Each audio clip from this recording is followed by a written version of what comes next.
واکنش وزارت کارهای خارجی تاجیکستان به اظهارات رئیس شورای امنیت قرقیزستان و دبیر سازمان کشورهای ترکی. تاجیکستان را قرقیزستان فریب کرد. ارتش علاوگی قرقیزستان سرحد را ترک نکرده است. روزی روسیه به زرخریدان ماند. اکنون هر که بیشتر از یک سال در صف قوه‌های مسلح روسیه خدمت میکند شهروندی روسیه می شود. اولین مبارز از تاجیکستان نورالله علیف در UFC رقابت میکند. وزارت کارهای خارجی تاجیکستان با نشر دو پاسخ رسمی اظهارات بغداد امریف دبیر کل سازمان کشورهای ترکی را محکوم و گفته‌های مرد ایمانقلوف کاتب شورای امنیت قرقیزستان را در رابطه با حوادث آخر مرز ساخته‌کاری و تحریف دلیل‌های قلبکی اینچنین به اشتباه انداختن اهل جمعیت‌های هر دو کشور نامید. در اظهارات یکمی نهاد که به گفته‌های دبیر کلی سازمان کشورهای ترکی نگرانیده شده است ذکر می‌گردد که اظهارات امریف تأسف‌آور میباشد زیرا آن به هدف‌های اعلان کرده سازمان که یکی از آنها گذاشتن سهم مشترک در تامین صلح و ثبات در تمام جهان میباشد مخالفت میکند.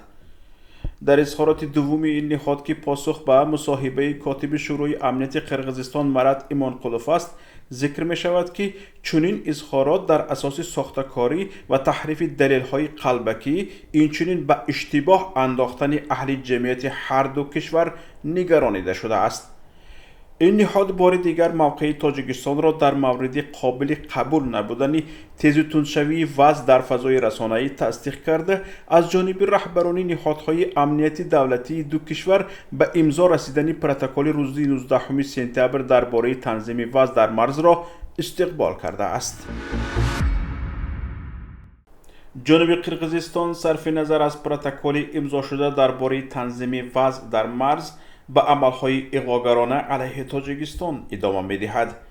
بنا به اطلاع وزارت امور خارجه تاجیکستان با وجود امضای پروتکل از جانب هر دو طرف درباره تنظیم وضع در مرز جانب تاجیکستان یک قطار عملهای اغواانگیز جانب قرقیز را ثبت کرده است که تشنج را در مرز افزایش داده است.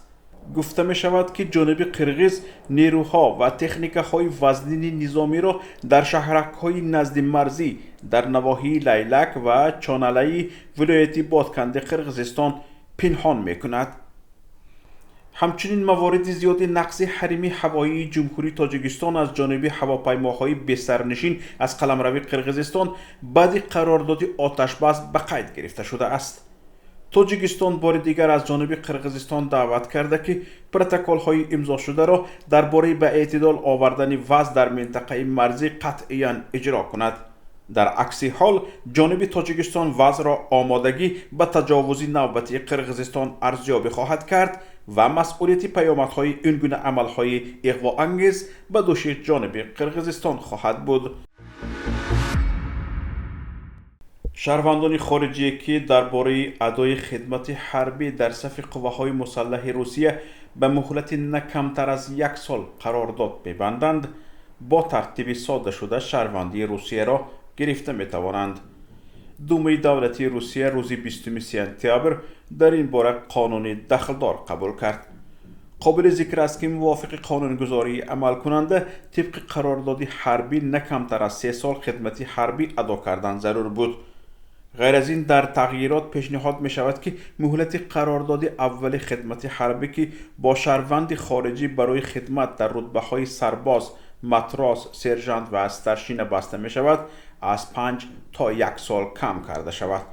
به اطلاع تورنمای رئیس شهر مسکو در مرکز مهاجرتی سخارو برای قبول شهروندان خارجی به خدمت در صف ارتش روسیه زیر ساختار مکمل مساعدت وزارت مدافع راه اندازی شده است.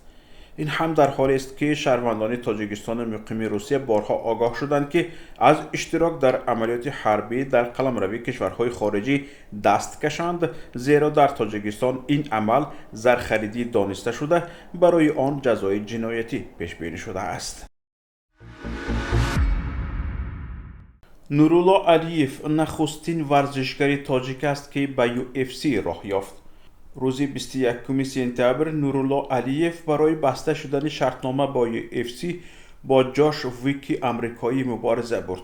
مبارزه در دور یکم به آخر رسید. نورالله علیف بر رقیبش با نکاوت تکنیکی پیروز شد. طبق اطلاع رسانه‌های ورزشی، نورالله بعد این نبرد با دانا وایت رهبر UFC صحبت کرده گفته که آماده است در دوام یک هفته در UFC دبیوت کند.